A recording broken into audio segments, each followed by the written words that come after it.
Fala, coloradagem, tudo certo? Aqui é o Rodrigo, eu estou aqui com o Gustavo, nosso convidado quase permanente aqui do F5 Colorado Podcast, e com o Cassiano Cardoso, jornalista e setorista do Internacional, para falarmos sobre o futuro da temporada do Inter, fazermos um balanço da janela e também as nossas opiniões sobre modelos de gestão, SAF e tudo mais. Então, para começarmos, vou passar a voz para ti, Cassiano, te apresenta e depois já responde a principal pergunta que recebemos no dia a dia. E aí, e o Inter?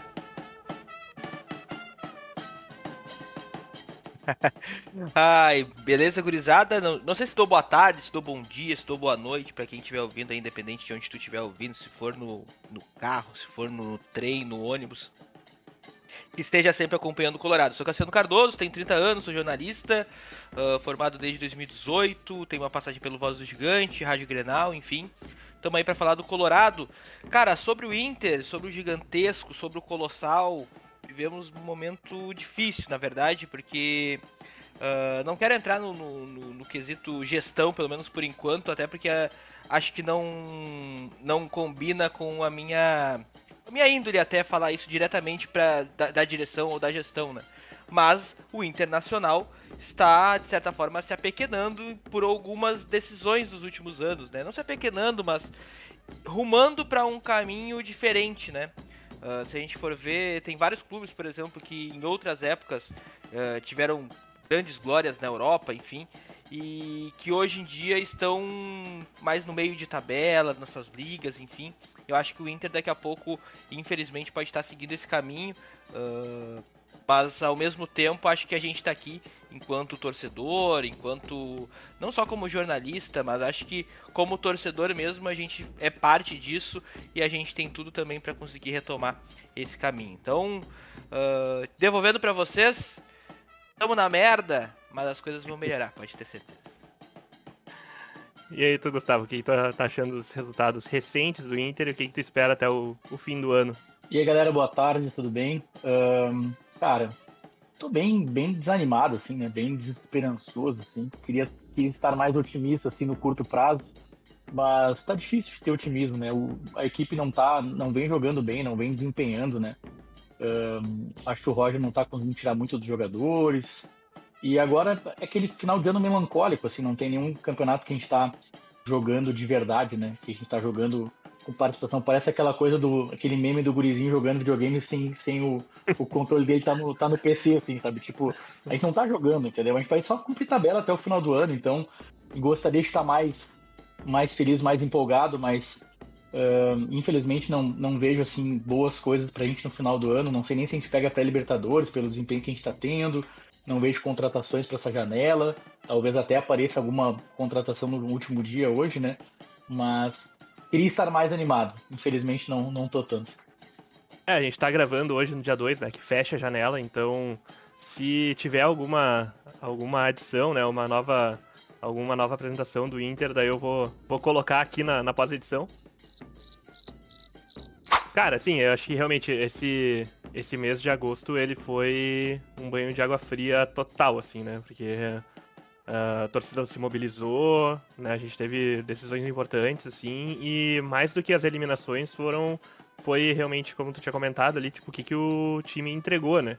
O que o Roger conseguiu tirar de diferente nesses 4 jogos de decisão da Copa do Brasil e da Libertadores, que eram as bengalas dele, assim, né, em todas as entrevistas e tudo mais, dizendo que, tipo, a gente foi pra parada do Super Mundial na zona de rebaixamento, ali no Z4, e a bengala, durante todo o período, é que a gente tinha se classificado no grupo da morte da Libertadores, que tá se mostrando que não era tão da morte, né, que eram times bem fracos, vendo a continuidade da temporada dos outros times que estavam ali no nosso grupo, e também ter passado do Maracanã na Copa do Brasil, tipo, tá vivo em todas. E agora a gente entra em setembro, realmente cobrindo tabela até o final do ano. Acho muito improvável a gente ter uma sequência que nem a gente teve nos anos anteriores, assim, né, da figura do Inter do segundo semestre, porque não tem mudança, né, não tem uma mudança uma mudança grande no elenco, não tem uma mudança grande nas escalações, até o Roger tá prometendo algumas mudanças, mas não imagino que seja uma ruptura, assim, do que ele já estava apresentando ali naquele esquema do 4-2-3-1, talvez seja só uma mudança da adição de um zagueiro, E, honestamente, na minha opinião, eu acho que ele vai seguir numa retranca. Eu acho que a grande questão é que o Inter, nesse momento, né, é um time sem identidade, né, Rodrigo? Porque se a gente for ver assim, o time que saiu contra o Fortaleza, Rocher, Aguirre, Vitão, Juninho e Bernabei. Aí o Richard não, na primeira função era o Maia, né? Thiago Maia. Alan Rodrigues, Carboneiro, Alan Patrick. Na direita o Vitinho. E no comando do ataque o Matias. Se a gente for ver, desse time aí a gente tem o Juninho. O Aguirre basicamente estreia esse ano. A gente tem no meio de campo o Alan Rodrigues, que acho que é um respiro em meio a isso tudo, mas ao mesmo tempo, se a gente for comparar com os grandes clubes do futebol brasileiro, é muito abaixo, né? Os grandes que eu digo, quem tem dinheiro hoje em dia, né? Quem tá com a grana nos cofres, né? Então, ainda seria muito abaixo uma contratação como o Alan Rodrigues no Flamengo, por exemplo. Não sei se conseguiria pegar uma titularidade, por exemplo. Acho muito difícil. Inclusive, talvez fosse segunda ou terceira opção no banco de reservas para a função, né, da segunda do meio de campo. Aí a gente tem o Carboneiro, que é um cara que, beleza, ele fez um bom gauchão, mas aí a gente começa o Campeonato Brasileiro, ele até oscila, depois machuca, fica um tempo fora, tem a parada Super Mundial, ele volta bem. Então acho que o Vitinho, por exemplo, é um jogador que ele é uma surpresa positiva, mas ao mesmo tempo a gente não pode esquecer que no ano passado ele era reserva do Bragantino caindo para a segunda divisão, né? Caindo não, mas lutando para não cair. Então acho que temos esses aspectos também. O próprio Carboneiro, o Racing não é exatamente uma potência do futebol sul-americano nesse momento. Acho que eles têm um ambiente muito forte lá na Argentina, né? Em Avejaneira e tal. Mas se a gente for ver em elenco, o Racing não é um elenco muito, muito forte. E por mais que o Carboneiro estivesse retornando de lesão, ele era um jogador reserva por lá também, né? Então, e aí a gente tá usando, por exemplo, o Ricardo Matias no ataque, o que eu acho que é o correto, mas ao mesmo tempo a gente tá gastando quase 3 milhões em Borré e Valência, né? Que são jogadores daqui a pouco que teriam uma identidade, né? O Valência seria, o Valência chegou aqui voando em 2023, né? Rafael Borré, um jogador que tem gol no Camp Nou, tem gol em final de Liga Europa, tem gol em final de... Foi decisivo na Libertadores do River. Então, acho que falta uma identidade para esse time do Inter que se perdeu, cara. Se perdeu, assim. Eu via muito isso no Fernando, via isso no mercado.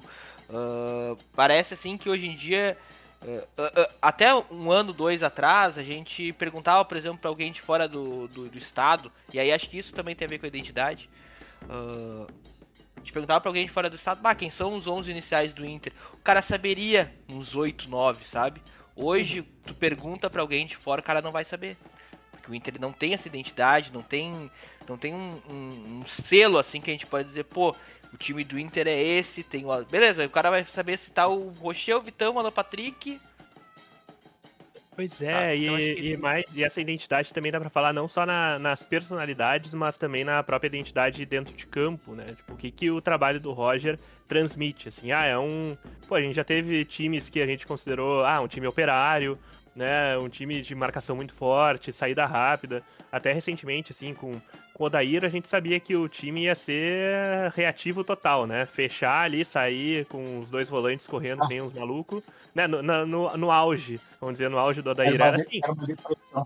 O Odair 18, 19, né? Exato, mas tinha tinha uma personalidade ali, sabe? A gente sabia como é que o Inter ia jogar, ia se impor. A gente, né, apesar de muita gente criticar, o time do Kudê tinha uma personalidade de marcar mais alto, né, dos 2 atacantes serem muito marcadores na saída de bola. Até o time que a gente tava rindo, né, do Miguel Ángel, né, era muito passe, e basicamente só isso que ele fazia, né? E aí tinha umas goleadas aleatórias, assim, tipo, uns resultados extremamente bizarros, assim, naquele time horroroso. Mas esse time o time do Abel também, né? O que recentemente passou, assim, um time muito forte, com muita vontade, atacando espaço, assim mesmo. E aí o time do Roger fica meia bomba em tudo, né? Porque é um time que não marca forte, é um time que não ataca com volume, mas também não é pouco volume, sabe? É um time que finaliza pouco, mas também não é muito pouco. É meia bomba em tudo. É. Não, eu tava ouvindo vocês falarem, assim, e eu acho que tem. Quando perguntam qual é o time do Inter hoje, né, que o Cassiano tinha comentado, eu acho que a gente até sabe quais são os 9, 10 jogadores, mas muito mais por falta de opção do que por convicção, né? Assim, tu escala os 11 porque são os melhores que tem e ponto, não tem muita negociação, não tem cara muito melhor no banco. Quando entra alguém no banco é uma choradeira, sabe? Tipo assim, vai entrar um menino da base que tem potencial, mas ainda vai oscilar porque é da base, e aí tem um menino da base que não deveria tá tendo toda essa responsabilidade, mas tem dois caras ganhando 3 milhões juntos ali, como vocês falaram, que estão no banco, né? O único fato novo que o Inter teve ano passado em relação a isso foi o próprio Roger, porque o Roger assumiu meio que na metade do ano. Não tem um fato novo, assim, para poder, de repente, dar aquilo que o Roger conseguiu fazer de novo no ano passado, ele não conseguiria fazer agora, porque ele é o mesmo treinador do começo do ano. E aí fica essa questão da identidade, né? O time do Roger parece que ele foi... É como se o Roger tivesse me decepcionado um pouco nessa história de ser um cara muito estudado do futebol, assim.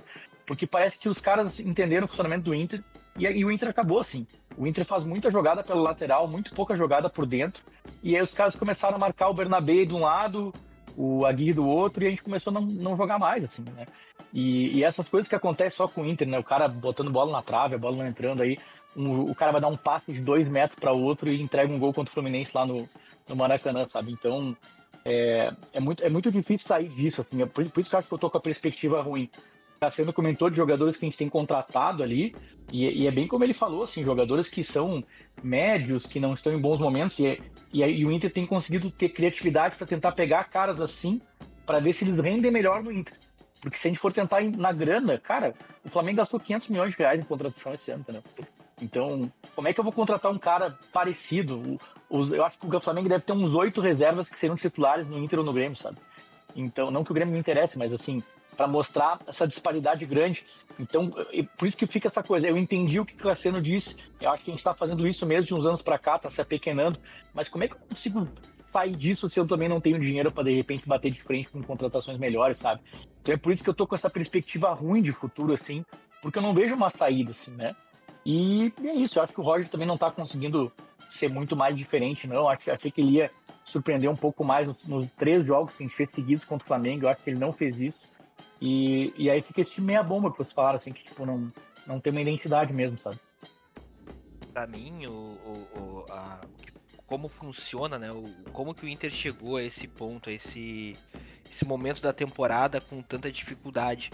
Porque se a gente for comparar com o Inter do ano passado, até de certa forma, tem um ponto, tá? O Inter foi campeão gaúcho invicto, aí eu peço perdão pela corneta, talvez. Mas o Inter foi campeão invicto gaúcho, mas se a gente for ver o jogo contra o São José, que é aquele jogo lá no Camp Noia, são 2 gols na reta final do jogo. O Inter sofre pra ganhar aquela partida. E eu não consigo lembrar de cabeça agora, nessa partida aqui, partida horrorosa. Tava lá. Então o Inter teve algumas partidas bem meia boca, na verdade, no Campeonato Gaúcho. Só que tinha um sentimento diferente, pelo menos da minha parte. Eu comentei até com um amigo meu.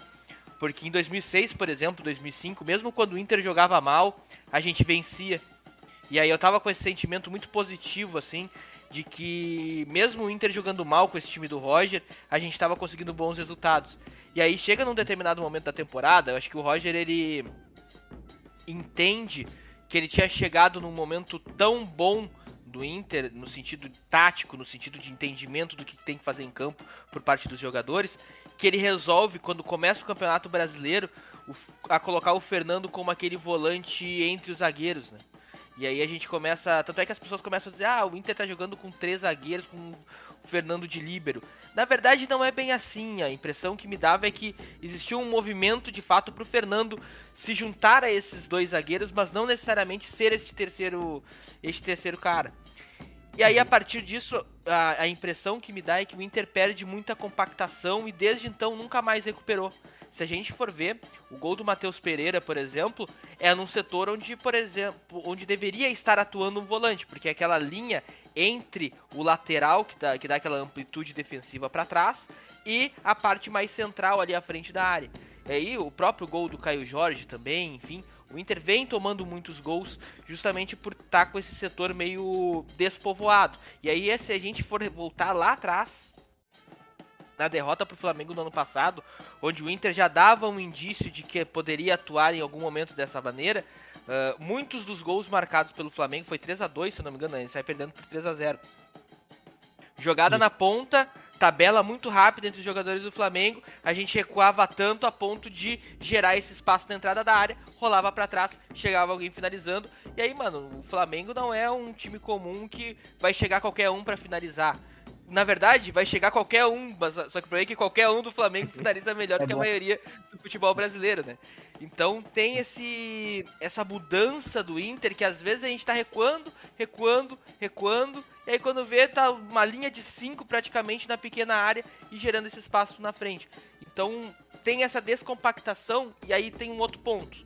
A gente sabia sair jogando com passes, rolava aquela triangulação com o segundo volante na saída ali, com a passagem do lateral, né? Daí passa o lateral, passa o segundo volante, aí já tá abrindo pro ponta de novo. Então, o Inter perdeu isso. Se a gente for ver até, aí eu tô buscando partidas aleatórias pra gente poder trazer exemplos.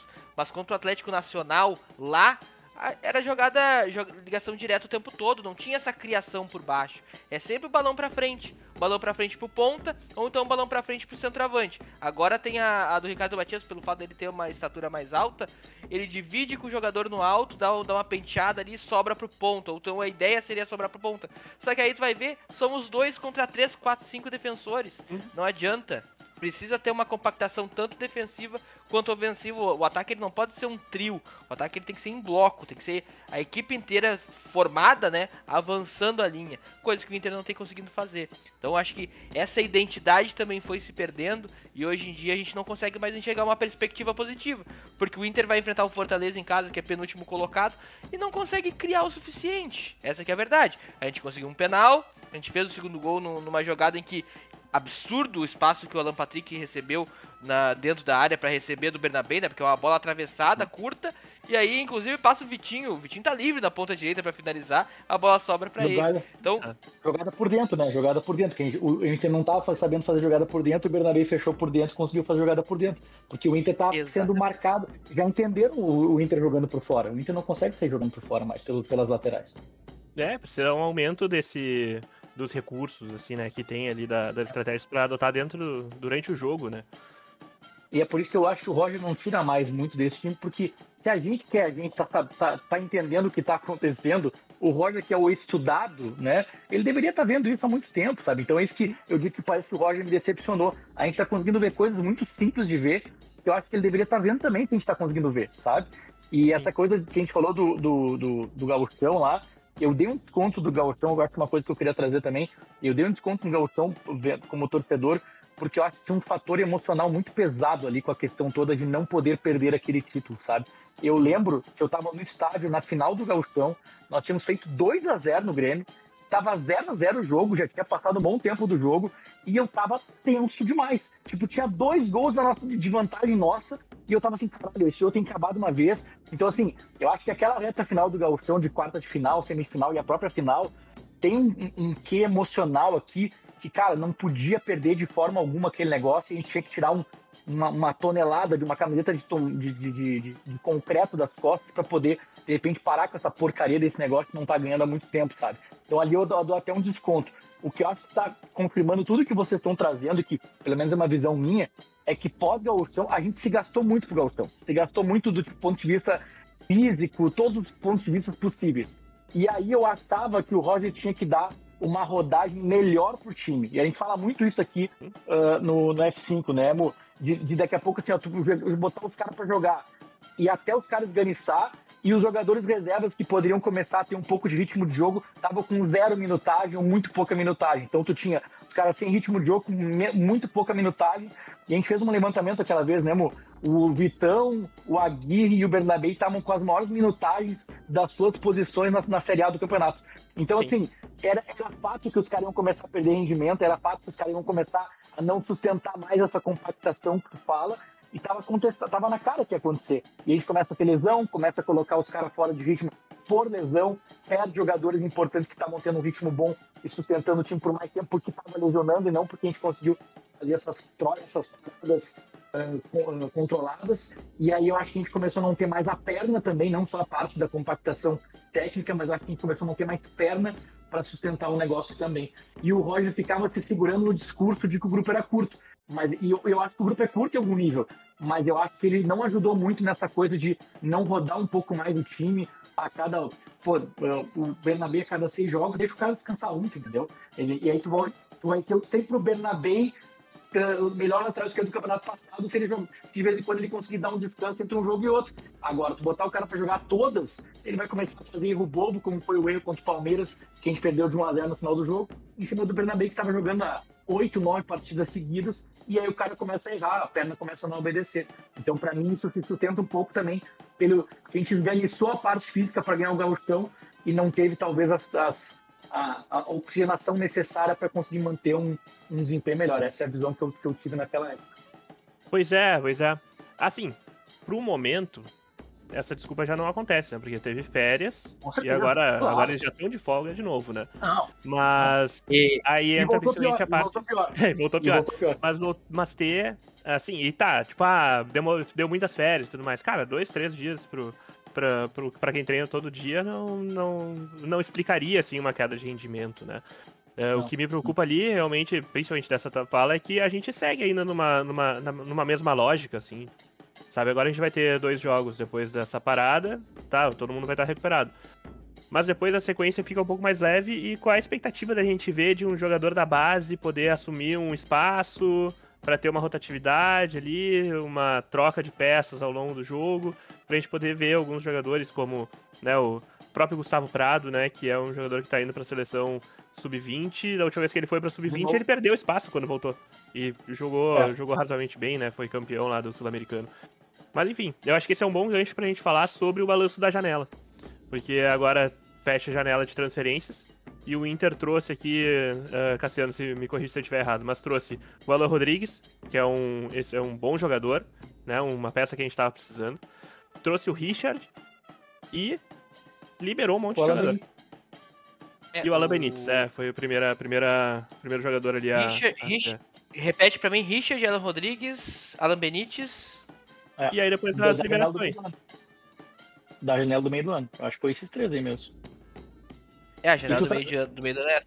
E aí, se a gente for ver, né, o Alan Benítez, ele vem pra entrar pro lugar do Natan, né, que já não era suficiente, e aparentemente o Alan Benítez também não é. Vem o Alan Rodrigues, que eu acho que é uma substituição, uma reposição importante, só que uma reposição importante lá atrás, porque ele deveria ter vindo quando o Arangues foi embora.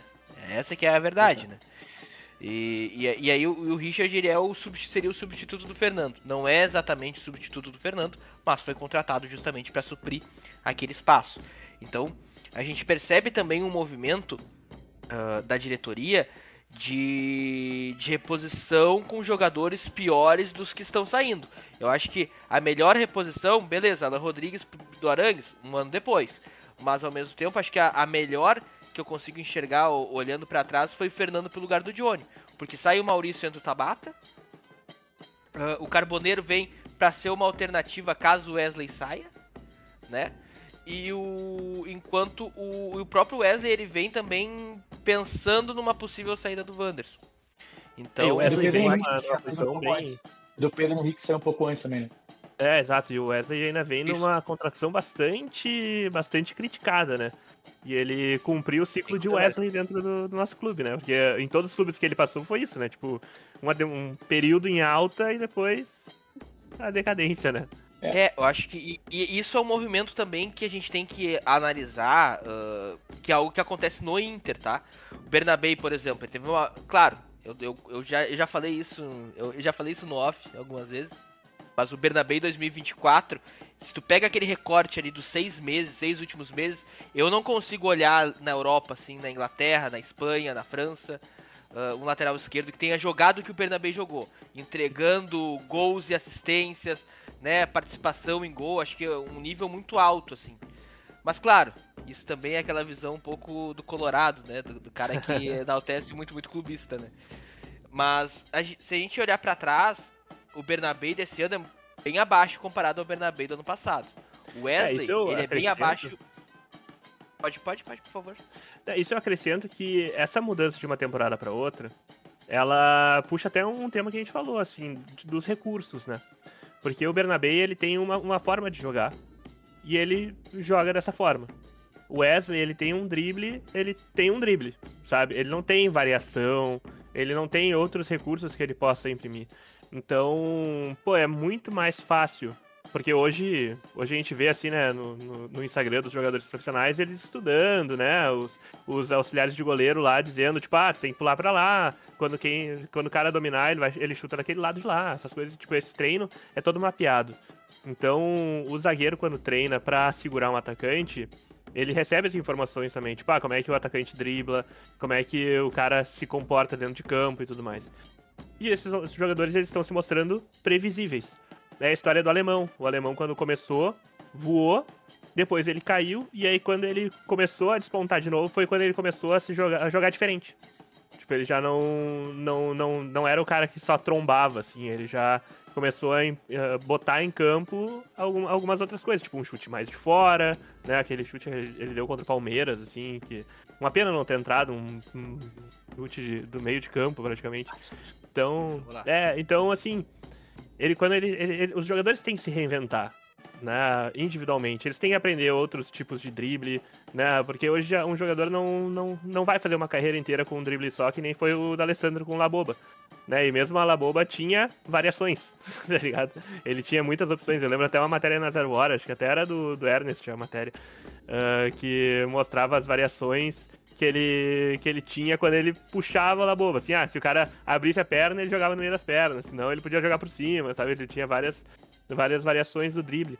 Então, os jogadores têm que também buscar essas variações, treinar outros recursos para conseguir ser efetivo dentro da tática, né? Dentro do coletivo. E pior é que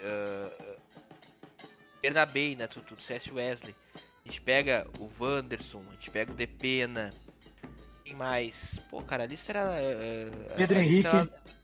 Pedro Henrique. O próprio Ener Valencia, né? Que quando chegou voando. Cara, os jogadores, eles têm uma temporada absurda pelo Inter, geralmente. E aí, na seguinte... cai. Por isso que eu tô dizendo, acho que tem alguma coisa de preparação física aqui que a gente não tá percebendo, cara, porque é exatamente isso. Os caras voltam voando, o próprio Hernan Rodrigues, o cara tá numa outra rotação. Quando tu vê o cara no Inter ali, ele é um motorzinho, vai, parca todo mundo, eu sei que é característica dele, mas, cara, eu não duvido que ano que vem o cara tá na lenta que nem o Valência, entendeu? Que não vai nem na bola, sabe? Então, isso tem que ser olhado, isso aí é uma coisa que está acontecendo muito mesmo. O nosso CT, ele é provisório, né? Ele é um provisório eterno, porque eu lembro que a gente tinha os nossos campos de treinamento ali, onde é o estacionamento novo, né? O prédio garagem.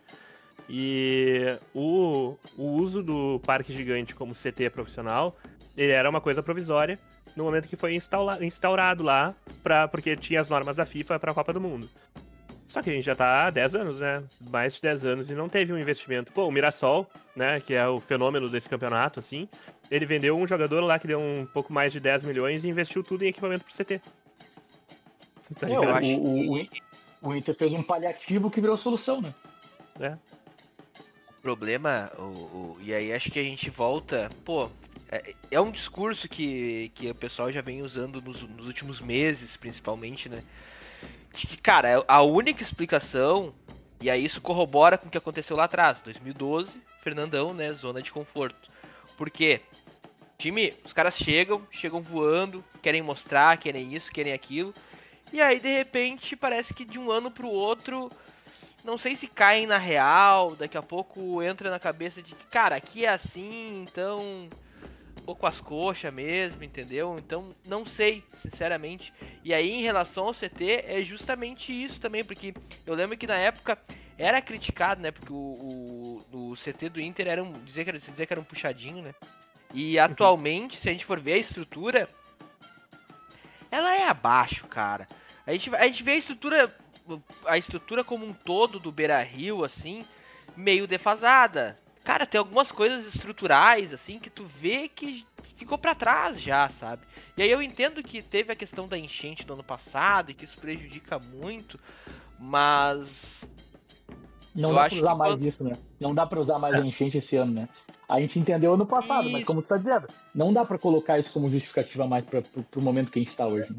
Não, eu tô pra te dizer que essa estrutura, de repente, essas coisas, essas gambiarras, assim, não digo gambiarra, mas essas coisas meio, às vezes, improvisadas, sabe? Paliativo, Eu paliativo. acho que vem, Uhum. paliativo, acho que vem de antes, já, entende?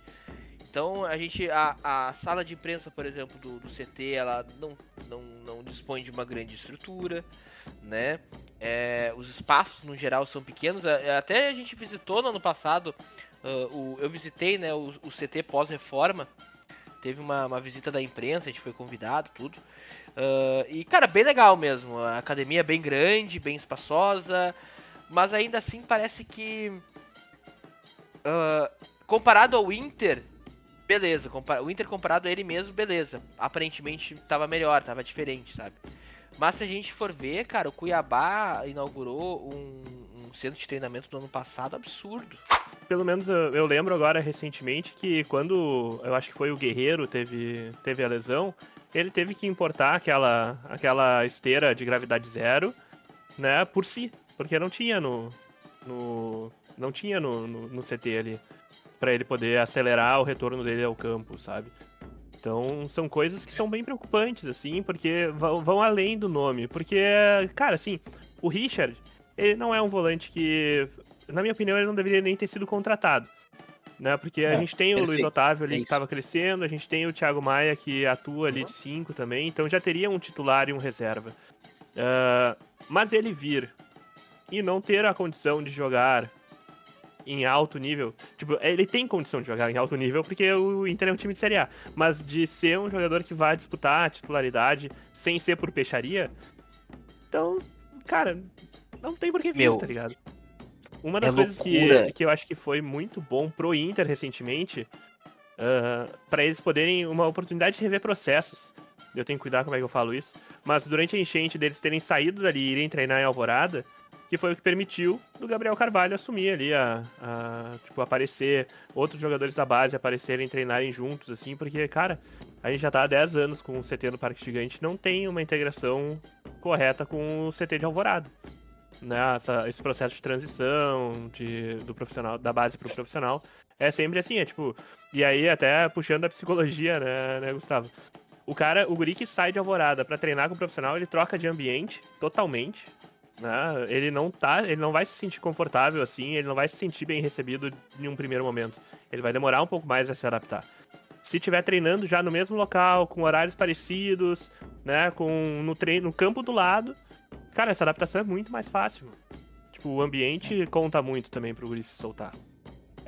Eu acho que a gente tá falando de coisas que são o combo que mostra que o Inter tá morrendo na praia por causa desses detalhes. Eu acho que soma esses detalhes todos que a gente tá falando, e isso aí é um título a menos, isso aí é um ponto a menos no campeonato, sabe? Eu acho que essas coisas, elas se somam, né? Então, assim, erro de contratação, sim, erro de perfil de contratação, falta de identidade do time, treinador não tira mais do que tira dos outros, jogador no primeiro ano voa, depois fisicamente fica baixo, estrutura de base, né? Estrutura de base para os jogadores, estrutura de base para a base.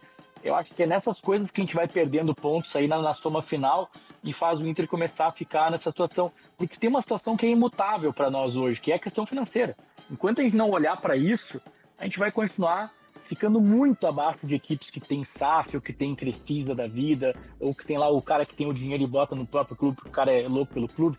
Enquanto a gente não tiver uma coisa dessa, isso é inegociável. Mas todas essas outras coisas são coisas que a gente poderia olhar com mais atenção e tentar ter criatividade e foco para tentar melhorar. E essas coisas todas melhoradas juntas, cara, com certeza iam dar um ganho grande pra gente, sabe? Então não é só a falta da grana e a espanholização do futebol. Esse detalhe todo que a gente tá falando hoje. Essa tarde aqui só mostra que tem muita coisa pra olhar que pode ser melhor, sabe? Eu acho que bate de frente até com essa questão da espanholização do futebol brasileiro. Por quê? Porque o Inter também precisa de dinheiro para investir nessas estruturas, né, para conseguir ampliar, para conseguir melhorar. Então, por mais que a gente busque daqui a pouco uma austeridade, uma mudança real financeira, eu acho que se a gente fizer essa mudança sem pensar numa estrutura, sem pensar na base, sem pensar em algo que gere novos recursos, a gente vai morrer na praia. Essa que é a verdade, infelizmente. Hoje o Inter não consegue nem atrair o torcedor pro estádio, né? Com coisas que vão além do que é o próprio jogo em si. Acho que falta daqui a pouco o Inter conseguir vender melhor o seu pré-jogo. O Inter tem um pré-jogo muito forte, mas isso é movimentado muito pela torcida e não necessariamente pelo Inter, sabe? Então, Pelo que o clube oferece, o clube não oferece muita coisa. A gente vai muito pelo coloradismo. Isso, e aí, cara, a gente tem ali os ambulantes que vendem churrasquinho, pô, beleza, o trabalho deles, né? Tem cachorro-quente na volta ali, tudo, mas falta algo, assim, sabe? Porque o Inter, o Inter ele tem um pré-jogo forte, mobilizado pela própria torcida. E aí a gente tem movimentos como as Ruas de Fogo, que faz um pré-jogo que daí é muito diferente, né? Um momento especial, por exemplo. Mas eu acho que o Inter poderia daqui a pouco investir em algo que traga pertencimento também, não só pro torcedor chegar ali faltando meia hora, 40 minutos pro jogo, de repente toma uma serve e entra no estádio, sabe? Acho que falta também um olhar diferente. Cara, a gente tava... E aí como que a gente vai esperar que o Inter mude isso? Esses caras estavam... Meu, não pode, cara. Faltando 2 horas pro jogo, tá catando papel picado ainda do outro jogo, velho. Tinha que ter mobilizado. Mas traz, coloca nós. Chama eu, o Mu, a gente vai ali e retira, cara. A gente leva pra casa e guarda. E 50 pirinha uma tarde a gente faz, cara. Não tem problema. Só que, mano, é um descuido, uma falta, um descaso, que daí chega na hora do jogo, a imprensa... Amadorismo. Aí a gente chega na hora do jogo, daí tá a imprensa divulgando que estão ainda retirando o papel picado. Cara, isso fica feio, na real. Fica feio, e aí falta uma percepção maior do que é o Inter, parece, sabe? Cara, se duvidar, ainda tá caindo o papel picado lá, tá? Se duvidar, ainda tá caindo lá. A gente vai achar papel picado até ano que vem, cara. Tem jogo do Gauchão que vai montar com papel picado, hein, cara. Que coisa... Uma das coisas mais amadoras que eu vi o Inter fazer nos últimos 30 anos foi tu deixar um estádio pulsando, os jogadores focados numa hype alta pra caramba, e os caras fazem isso, entendeu? Tipo, tava aquele... A gente conseguiu deixar aquele pré-jogo, assim, tipo River e Inter, assim, sabe? Inter e River. E aí começa a ser papel picado, em 20 minutos a torcida tá sentada, os jogadores estão olhando pro outro, batendo a bola um pro outro, assim, com aquela cara de o que vai acontecer. A gente nunca conseguiu esfriar o próprio Inter com tanto amadorismo como foi dessa vez. E era aquele começo de jogo para botar aquela pressão, fazer aquele bumba meu boi, conseguir uma bola, um gol de Filipa, gol batendo na trave, nas costas do goleiro, para de repente criar uma coisa assim, uma atmosfera completamente fora do normal. E a única chance que a gente tinha de tentar fazer a coisa mudar foi no começo, e aconteceu aquele amadorismo ridículo, bizarro, aquela incompetência absurda. Nunca tinha visto uma coisa tão amadora. E pior que teve um outro episódio aqui que eu falei que um dos jogos que eu mais lembro é o da Copa do Brasil contra o Cruzeiro, alguns anos atrás, que teve uma entrada com papel picado também. E eu achei que, tipo, tinha ficado tão bonito e tal. E quando começou a cair o papel picado, assim, legal, né? Tipo, poder... Só que não parou mais, né? E era muito não parou mais. E a gente falando assim, porra... Era 50 toneladas de papel picado. Os caras estavam tentando tirar o papel, tava caindo o papel ainda. A gente tem que dar um elogio pro cara que pensou em usar a rede do gol pra tirar o papel picado. Aquilo ali, aquele cara... Gênio demais. Porque assim, a gente percebe que o Inter não sabia o que fazer quando coloca 2 criaturas com um aspiradorzinho ao contrário, né? Porque o aspirador aspira, né? Aquele que joga o ar pra frente, joga o ar, tentando tirar, só que o que acontece? O papel picado era um papel prateado, né? Era aquele que gruda no chão. Então tava tendo essa dificuldade pra tirar. E cara, eu moro aqui na frente, né? O Mu sabe, mas o Gustavo não tá ligado. Eu moro aqui na frente do Beira-Rio. E, cara, eu deixo janela aberta, moro no 4º andar, azar, mosquito. Nem tem mosquito, na verdade, no 4º andar. Mas deixo aberto, no geral, com chuva, sem chuva. E, mano, cheguei em casa, tinha papel picado no meu quarto, tá ligado? aí é aquela coisa, assim, de tu ficar... De, tipo, tu quer sair do negócio, tu quer sair da lembrança, né?